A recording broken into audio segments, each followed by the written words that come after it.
Olá, meu nome é Jaqueline e esse é mais um vídeo para o canal Vida Adulta Sem Filtros. Hoje eu quero conversar com vocês sobre a repercussão que deu aí da cantora Anitta, que esteve no Xingu recentemente, junto com o Luciano Huck, e o programa ainda nem foi ao ar e já tá dando o que falar. Só pelas fotos aí, vídeos que saíram dela nas redes sociais. Eu já adianto que eu acho que vou ter que gravar esse vídeo, dividir em duas partes. Hoje eu queria falar um pouquinho sobre a passada da Anitta aí lá pelo Xingu. Muitos estão elogiando a cantora, né? Ela tá levantando a bandeira aí das causas indígenas, das minorias. Outros estão criticando, devido, né, falar que ela foi lá só para se aparecer, que ela vive uma vida capitalista, que ela não sabe nada sobre os indígenas, enfim, várias hipóteses aí. Mas vamos ser sinceros, tudo que a Anitta faz, e aqui eu não estou defendendo ninguém, tá? Eu só vou falar a minha opinião.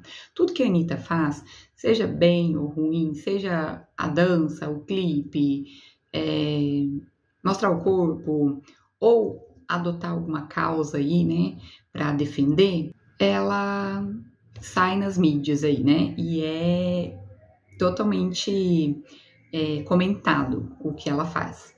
Então, se a intenção dela foi chamar a atenção para as causas indígenas, ela conseguiu com sucesso, porque todo mundo está falando sobre isso. Ou você, aí do outro lado, já tinha ouvido falar sobre o Quarupi, que é um ritual fúnebre, né, da tradição aí dos povos indígenas lá do Xingu. E também muita gente está falando, né, por causa das fotos dela aí pintada, dançando, sobre a apropriação cultural. O que seria, né, apropriação cultural? Quando a pessoa, né, se apropria de elementos culturais de um grupo sem o devido conhecimento do significado daqueles elementos. Mas aqui eu preciso defender a Anitta, porque eu já estive em comunidades indígenas, já participei de vários Quarupis. A Anitta não é exclusividade lá. Vai muitos turistas, inclusive estrangeiros, que pagam para participar desses eventos, e eles participam de todo o ritual ali com o pessoal. Eles se pintam, eles dançam, eles ficam ali junto com os indígenas. Então, não foi exclusividade da Anitta. Eu falo pela minha experiência pessoal. Eu já fui em vários Quarupis. Eu morava numa cidade lá do Mato Grosso, que tinha muitas aldeias, mais de 20 aldeias. Eu já fui em Quarupi. Eu ia lá, eu gostava muito de me pintar. E inclusive, eu tenho foto no meu perfil acho que é do Facebook, acho que é a foto de capa, que a minha foto é eu com uma pintura indígena, né, com grafismo ali. Então, eu não acredito que tenha sido apropriação cultural. Claro que tem indígenas que estão falando que ela não poderia estar assim, não poderia estar de roupa, a pintura tinha que ser outra, e enfim. Mas acontece que quem sabe disso são os indígenas que estavam lá, entendeu? Não necessariamente a Anitta teria que saber disso. Se eles pintaram ela daquela forma, se eles permitiram que ela dançasse, eles sabem da cultura deles. Eles têm que preservar por isso. Então, e você não faz nada dentro de uma aldeia indígena sem a permissão deles. Eu, por exemplo, já teve um Quarupi que eu fui, foi um dos primeiros, que eu estava tirando foto e teve um indígena que falou para mim que não queria que tirasse foto dele, né? Então, você não faz as coisas dentro de uma comunidade se a comunidade não permitir. Você está no território deles, tá? Então, nisso eu vou ter que defender aí a Anitta, gente. Eu não acho que foi apropriação cultural. Posso estar errada, mas ao meu ver, não foi. E a Anitta trouxe muita visibilidade, né? Todo mundo aí tá pesquisando sobre o Quarupi, né? Os povos indígenas. Então, assim, ela conseguiu o que ela queria, né? Visibilidade. Eu ia a trabalho no Quarupi, mas às vezes acontece também de as mulheres pintam e cobra para pintar você, entende? É um meio também deles, né, conseguir ali um dinheiro e enfim. Outra questão é um ritual sagrado, né? O Quarupi é onde a família sai do luto, né? De um parente que faleceu, né? Eles têm todo o ritual deles, só que virou também um pouco de turismo. Vai muito turista nas aldeias, né? E eles pagam para ir na aldeia. Só que também, gente, tem que entender que é um meio deles arrecadar um dinheiro ali, né? E eles vivem na aldeia, mas o capitalismo é para todo mundo. Não tem como você viver fora do capitalismo num mundo capitalista, né? Num país capitalista. Não tem como. Então, querendo ou não, acaba que eles mostram a cultura, né? A pessoa vivencia a cultura, todos os rituais, e eles ganham dinheiro com isso também, tá? Essa é a realidade. E quando eu falo de povos indígenas, eu não estou falando de algo distante, algo do passado. Eu estou falando de algo presente. Muitas pessoas carregam preconceitos ou crenças equivocadas sobre os povos indígenas, como se eles fossem atrasados, sem lugar no mundo moderno, como se eles não pudessem se beneficiar do capitalismo, como se eles tivessem que viver lá isolados para sempre, não ter acesso a mais nada porque eles estão em terras do governo, como se eles não pudessem ter bens, moto, celular, e enfim.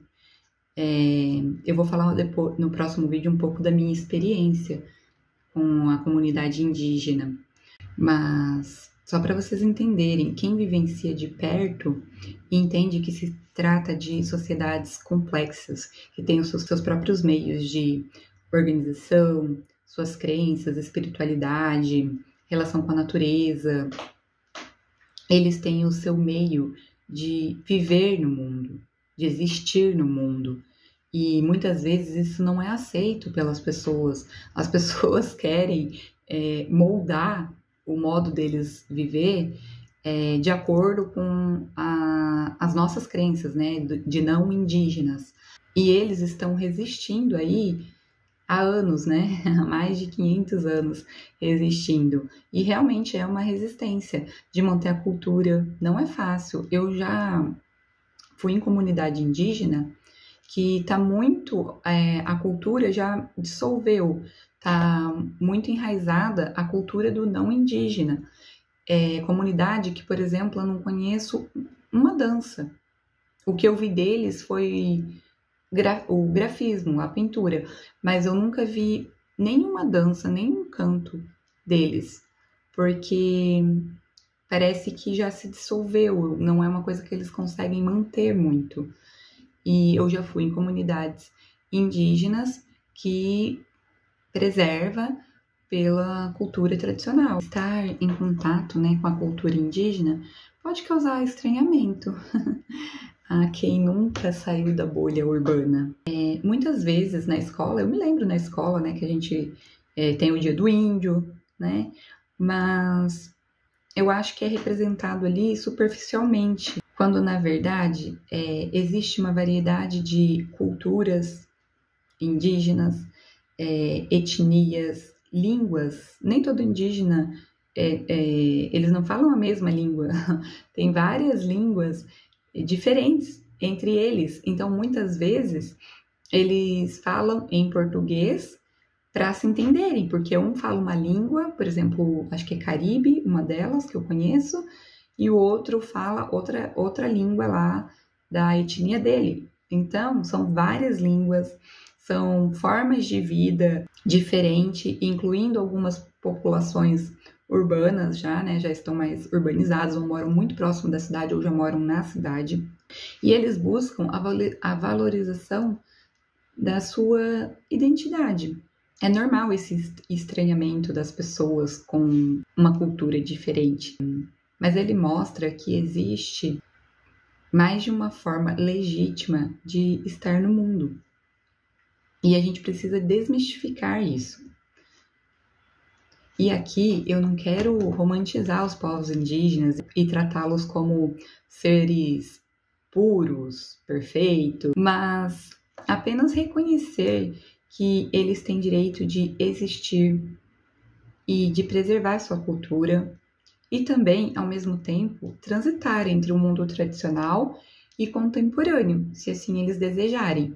Por exemplo, tem muitos indígenas que fazem faculdade de enfermagem, por exemplo, e depois retornam para a aldeia para trabalhar como enfermeiro, né, na sua comunidade. Então, eu acho legítimo isso, é um direito deles.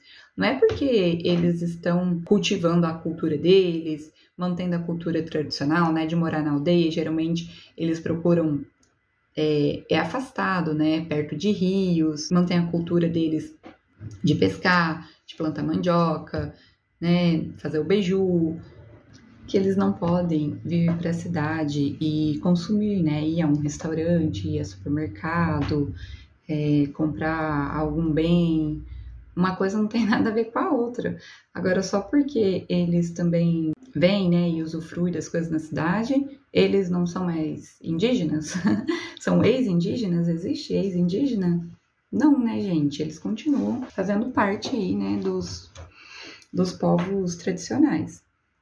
Outra coisa que precisa ser desmistificada, assistência social,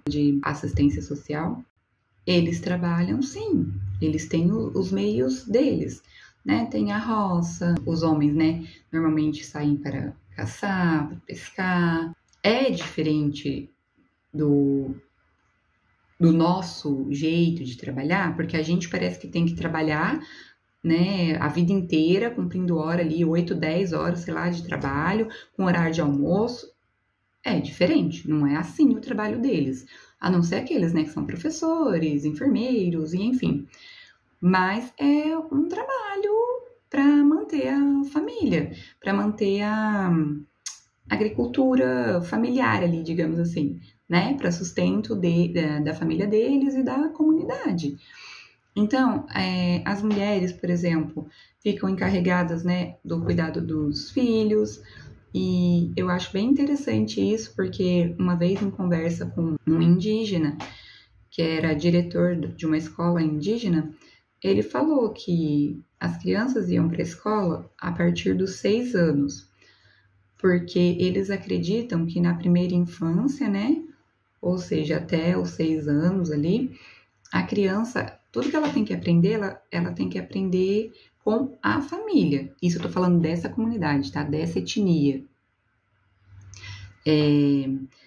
Com a família. Então, ele me falou assim, a gente não é que nem vocês que, tem que fazer assim, pega na mão, faz assim e vai ensinando.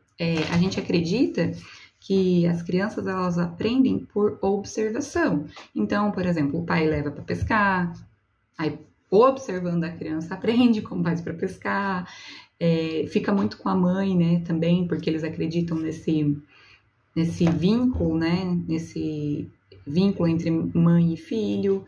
Então, eles acreditam que o aprendizado na escola tem que ser a partir dos 6 anos.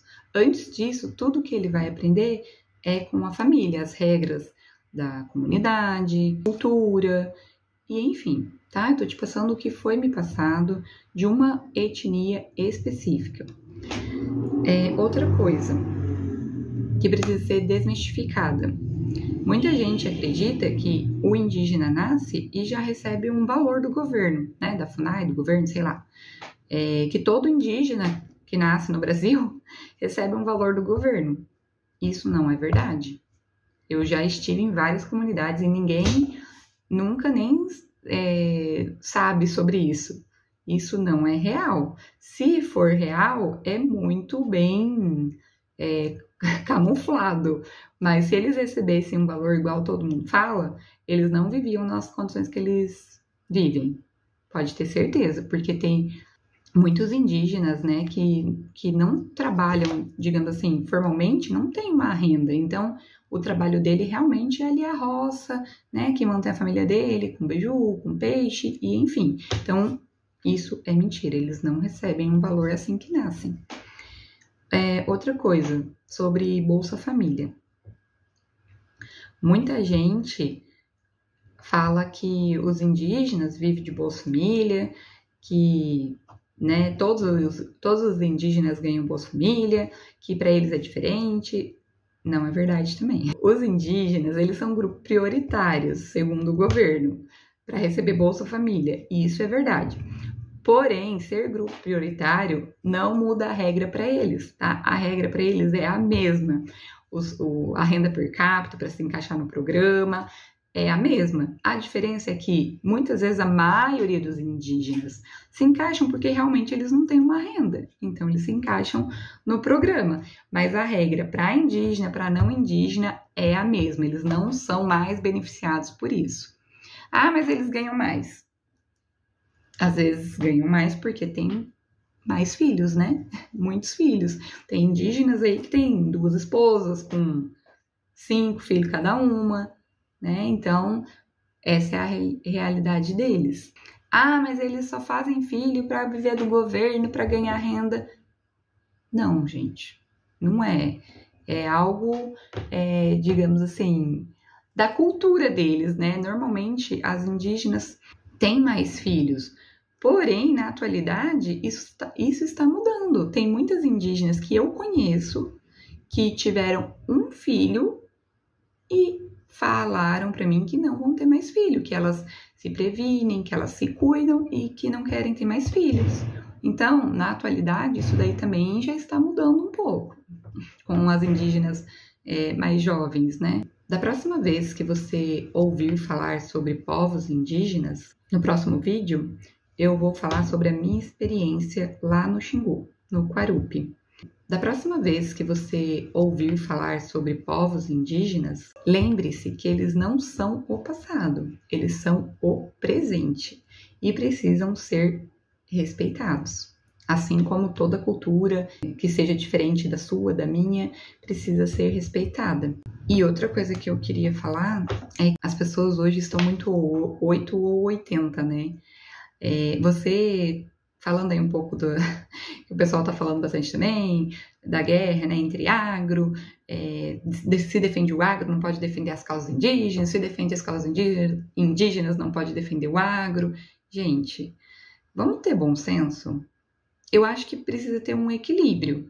O agro é importante para o Brasil? É importante para o Brasil, gente. Mas os povos indígenas também são importantes para o Brasil. A história do nosso país, eles fazem parte do nosso país. Eles já estavam aqui antes de Pedro Álvares Cabral. Tem que ter um equilíbrio. Só um detalhe, eu fui em uma aldeia indígena que eles mudaram de lugar porque a fazenda, né, a plantação de soja, estava muito perto deles, muito mesmo. E por causa do veneno, desenvolveram doença de pele que antes não tinha, tipo, desenvolveram alergias. Então, eles optaram por mudar a aldeia de lugar. E você não precisa odiar os indígenas para defender o agro, tá? Você pode defender o agro e defender suas ideologias, mas você não precisa querer a extinção dos povos indígenas por causa disso. E eles têm direito de viver a cultura deles, né, de morar na terra deles. Eles têm consciência, gente, que a terra é do governo, que a terra não é deles, eles têm essa consciência. Pelo menos os indígenas que eu conversei têm essa consciência. Não sei se são todos. E também vamos ter noção, né? A gente dá a impressão que tem que acabar com tudo, que o Brasil só vai para frente se se acabar com toda a natureza e plantar soja, colocar gado, e enfim. E as coisas não é bem assim, eu acho que a gente tem que viver com um equilíbrio, porque a gente ainda precisa das árvores, a gente ainda precisa dos rios, a gente ainda precisa das nascentes, né? Então, é tão gostoso respirar um ar puro, ter um clima agradável. Então, não precisa acabar com tudo para o Brasil ir para frente, para o Brasil crescer, para o Brasil se desenvolver. Eu acho que tem que ter um equilíbrio aí. Eu morava no Mato Grosso, é uma cidade muito quente. E eu fiquei 10 anos lá e eu vi as coisas mudando muito, questões ambientais mesmo, né? Lugares que eu passava no início, que tinha bastante árvore, enfim, tipo, totalmente desmatado 10 anos depois, né? Quando eu vim embora. Completamente desmatado, a cidade cada vez mais quente, cada vez mais calor, né? Então é isso, eu acho que a gente tem que refletir sim sobre isso. Não precisa, para você defender um lado, digamos assim, você não precisa querer exterminar o outro. Vamos tentar viver em equilíbrio, acho que, né, tudo tem que se conversar, para tudo, né, tem que se ter um acordo, talvez um vai ceder mais que o outro, mas enfim, mas eu acredito que sim, a gente tem que preservar as áreas indígenas e a cultura deles também, porque eles têm direito a isso, eles têm direito de existir no mundo da maneira deles. E eu posso ser criticada por isso? Posso, mas vamos se tratar com respeito aqui nesse vídeo, se você for deixar algum comentário que seja o oposto disso. O vídeo de hoje é isso. Se inscreve no canal, curte, compartilha para que possa chegar em mais pessoas.